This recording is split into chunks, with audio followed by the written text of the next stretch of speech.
তো দেখি খুব কম ছিল পাস করেছে। কি ব্যাপার বলতো, 30% এত কম? এবার ফাইনাল এমবির রেজাল্ট খারাপ হয়েছে, মাত্র 30% পাস করেছে। তাহলে ক্লাসটা করবি না? না না, দরকার নেই। চল, আরে দেখুন, একটু দেখতে দিন না। আরে আবার তো কোথায় গেল? এই তো আরে উঠে গেছি।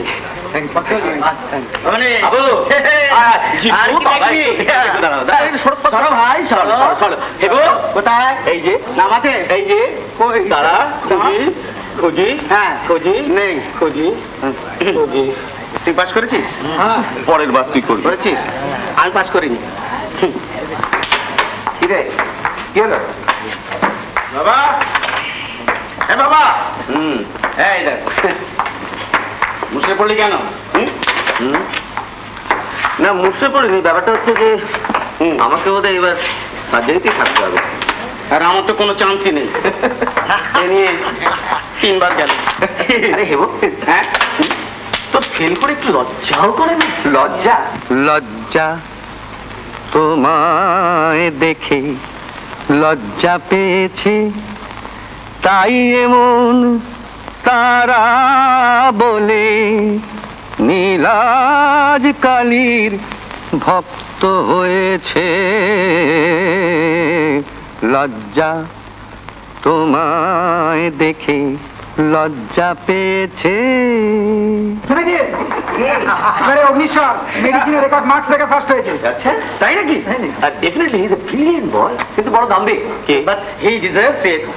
এই সব আমরা সকলে মিলে না অগ্নিশ্বরকে অভিনন্দন জানিয়ে আসি। Sure sure. কাকে অভিনন্দন জানাবি? কেন? অগ্নিশ্বরকে। কে পেয়েছে? সে দেশে বাবার কাছে চলে গেছে। অগ্নি চলে গেল? হ্যাঁ অতুল, আমার একমাত্র ছেলে অগ্নিশ্বর চলে গেল। তা তো যাবি, তুমি কত কষ্ট করে ডাক্তারি পড়ালে, পাস করলো, এখন টাকা তো গজাবি। না অতুল, অগ্নি তার স্কলারশিপের টাকায় ছেলে পড়িয়ে তার পড়ার খরচ চালিয়েছে। তাহলে গেল কেন? শুনবে সে কথা? আজ একাদশী, আমি সাধারণত কিছু খাই না। সেদিন অগ্নি বাড়ি এলো, পুকুর থেকে একটা বড় রুই মাছ ধরিয়েছি। আমরা দুজনে খেতে বসেছি। বাবা, হ্যাঁ নাও শরবতটা তুমি খেয়ে নাও। খাচ্ছি। সুধা, হ্যাঁ। অতুলের জন্য এক গ্লাস শরবত এনে দাও না।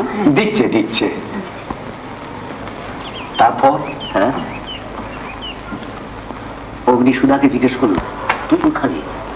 আমি বললাম, আজ ওর একাদশী, নিরম উপবাস। ব্যাস, সঙ্গে সঙ্গে যেন আগুনে ঘি পড়লো।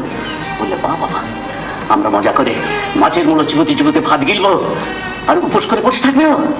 বললাম, অগ্নি অদৃষ্ট হলো না, ওর অদৃষ্ট। যেন অতুল বললে, অদৃষ্ট সমস্ত জাতটাকে যেন চেপে ধরে চাইবে বলে উঠে পড়লো। আমি আমার মেজাজ ঠিক রাখতে পারলাম।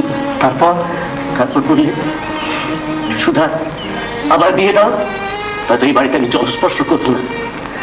এই কথা বলে ঘ্যাট ঘ্যাট করতে করতে চলে গেল। কোথা চলে গেল?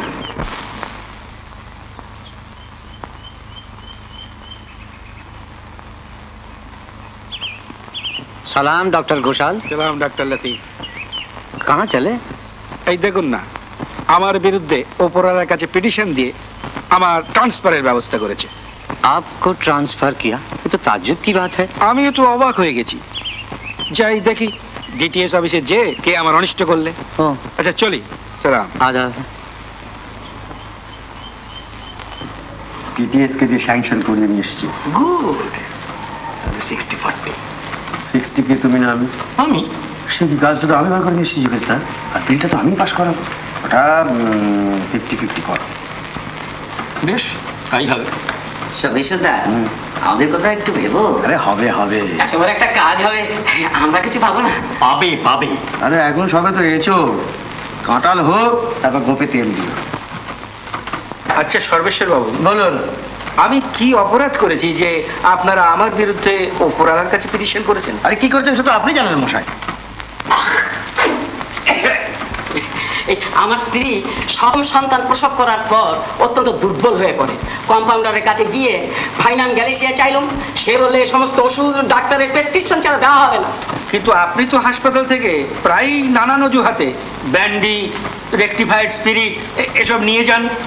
কিন্তু ভাইনান গ্যালেসিয়া তো আমার স্ত্রীর দুর্বলতার জন্য চেয়েছিলেন। হ্যাঁ, কিন্তু আমি তো আপনার স্ত্রীর জন্য মৃত সঞ্জীবনী সুধা আর দ্রাক্ষারিষ্ট এসব প্রেসক্রাইব করেছি। আপনি কি কুবরেজ মৃত সঞ্জীবনী সুধা দ্রাক্ষারিষ্ট এই সমস্ত প্রেসক্রাইব করেছেন? ও, এটাই কি আমার অপরাধ? আর ন্যাকাপনা করতে হবে না ডাক্তার ঘোষাল।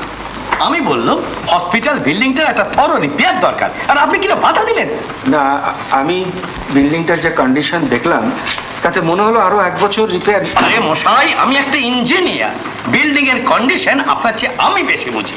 ও, এটাই কি আমার দোষ?